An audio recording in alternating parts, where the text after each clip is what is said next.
ताकि मानवता पर कार्य किया जा सके, शिक्षा पर कार्य किया जा सके और हर हाल में यह हमारा छत्तीसगढ़ समृद्ध होवे, ऐसी प्रार्थना के लिए हम पहले पूर्व में बहुत हो चुके हैं धर्मांतरण, उनकी घर वापसी करानी। जैसे कल 11 परिवार लोगों ने घर वापसी की कांकेर में, तो हमने पूछा कि कब आपका हुआ, तो किसी ने बताया 2019, किसी ने 2021, किसी ने 2020, किसी ने और पहले। तो जो हो चुके हैं या जो धीरे धीरे चल रहे हैं उस मुहिम को हम रोकेंगे। अब हो रहा वर्तमान में या नहीं, ये स्थिति अभी हम देख नहीं पा रहे।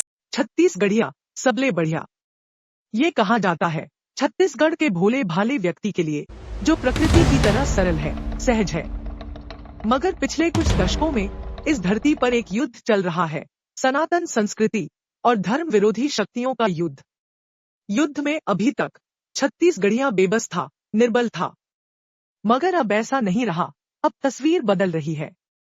छत्तीसगढ़ के आदिवासी को धर्मांतरण रोकने वाले कानून के रूप में जहां एक तरफ प्रशासनिक बल मिल रहा है, तो वहीं दूसरी तरफ उसे आध्यात्मिक बल मिल रहा है बागेश्वर बालाजी से, जिससे अब सनातनी बलवान होते दिखते हैं।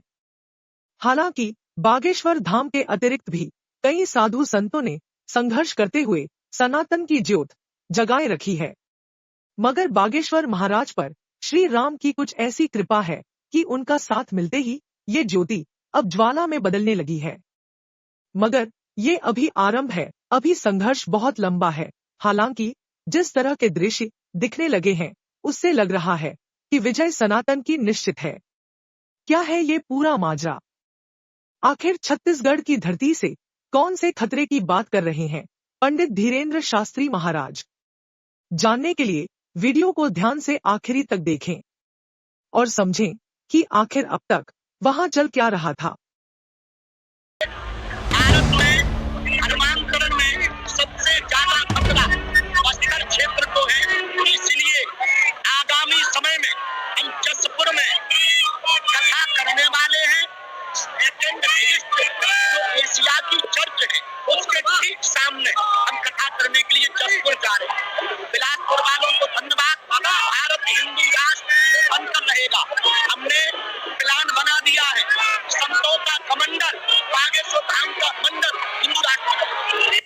कुछ दिन पहले की बात है, छत्तीसगढ़ के बस्तर और जशपुर जैसे क्षेत्रों में धर्मांतरण को लेकर उन्होंने कड़ी चेतावनी दी। उन्होंने धर्मांतरण माफिया के खिलाफ अपनी लड़ाई जारी रखने और घर वापसी कार्यक्रमों के माध्यम से धर्म परिवर्तन कर चुके लोगों को वापस हिंदू धर्म में लाने का संकल्प दोहराया।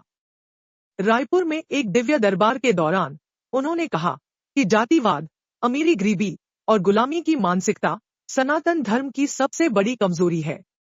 उनका मानना है कि यदि हिंदू एकजुट नहीं हुए तो उन्हें भविष्य में गंभीर परिणाम भुगतने पड़ सकते हैं।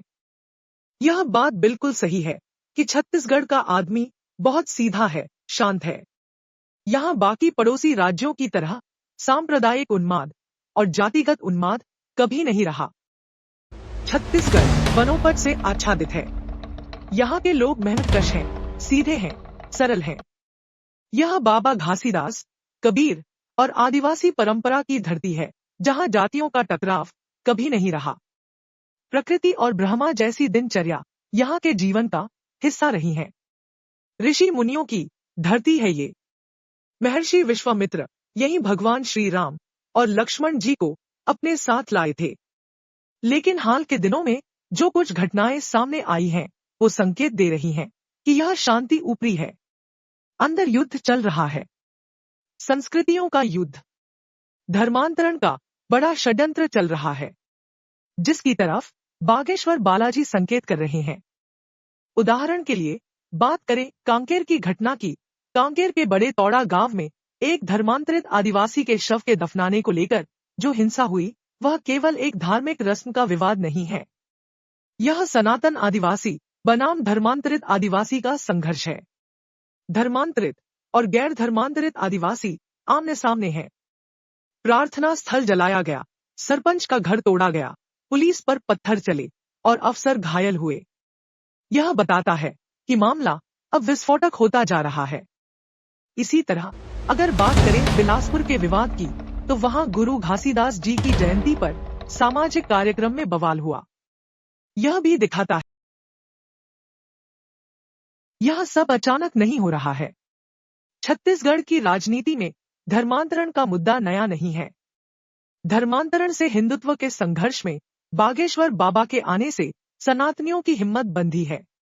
उनको आस जगी है कि प्रभु राम की माता कौशल्या की धरती पर, ऋषि मुनियों की तपोभूमि पर अब हनुमान जी ने अपनी शक्ति भेज दी है। अब राम जी की कृपा सनातनियों को मिल गई है। पंडित धीरेन्द्र कृष्ण शास्त्री जी के बयान जो उन्होंने छत्तीसगढ़ में दिए, उसे मीडिया प्रमुखता से उठा रहा है। जब वो जयघोष करते हैं तो माहौल बदल जाता है। धर्मांतरण से प्रभावित क्षेत्रों में कथा करना या बस्तर को धर्मांतरण का केंद्र बताना, ये सब सनातनियों को संदेश है कि अब जाग जाओ। छत्तीसगढ़ वन क्षेत्र और ग्रामीण इलाकों से लेकर अब शहरी क्षेत्रों जैसे बिलासपुर तक में धर्मांतरण के मामले सामने आ रहे हैं, जिससे तनाव और टकराव बढ़ रहा है। इस पर उच्च न्यायालय ने भी चिंता जताई है। वहीं राज्य सरकार ने धर्मांतरण विरोधी कानून लाने की घोषणा की है, जिसमें प्रलोभन या दबाव से धर्मांतरण को गैरकानूनी ठहराया गया है। साथ ही कई विशेष प्रावधान शामिल हैं कि मनखा मनखा एक समान। यदि सब इंसान एक हैं, तो किसी मिशन वाली संस्था के प्रलोभन में आकर अपनी आस्था बदलने की क्या जरूरत है। यह भी समझना पड़ेगा कि छत्तीसगढ़ी माता की धरती पर, ऋषि मुनियों की तपस्थली पर बागेश्वर बालाजी ने भक्तों का बल बनकर पूरा दृश्य बदल दिया है। अब विरोधियों के लिए सब कुछ हरा हरा नहीं रहा, लेकिन ये सब अभी कुछ दिन चलने वाला है। कब तक? जब तक एकता नहीं हो जाती, शायद तब तक। अगर आपको वीडियो पसंद आया है तो हमारे चैनल को 1000 सब्सक्राइबर्स के लक्ष्य तक पहुंचने में हमारी सहायता करें। चैनल को सब्सक्राइब करें और वीडियो अपने मित्रों को भी शेयर करें। धन्यवाद।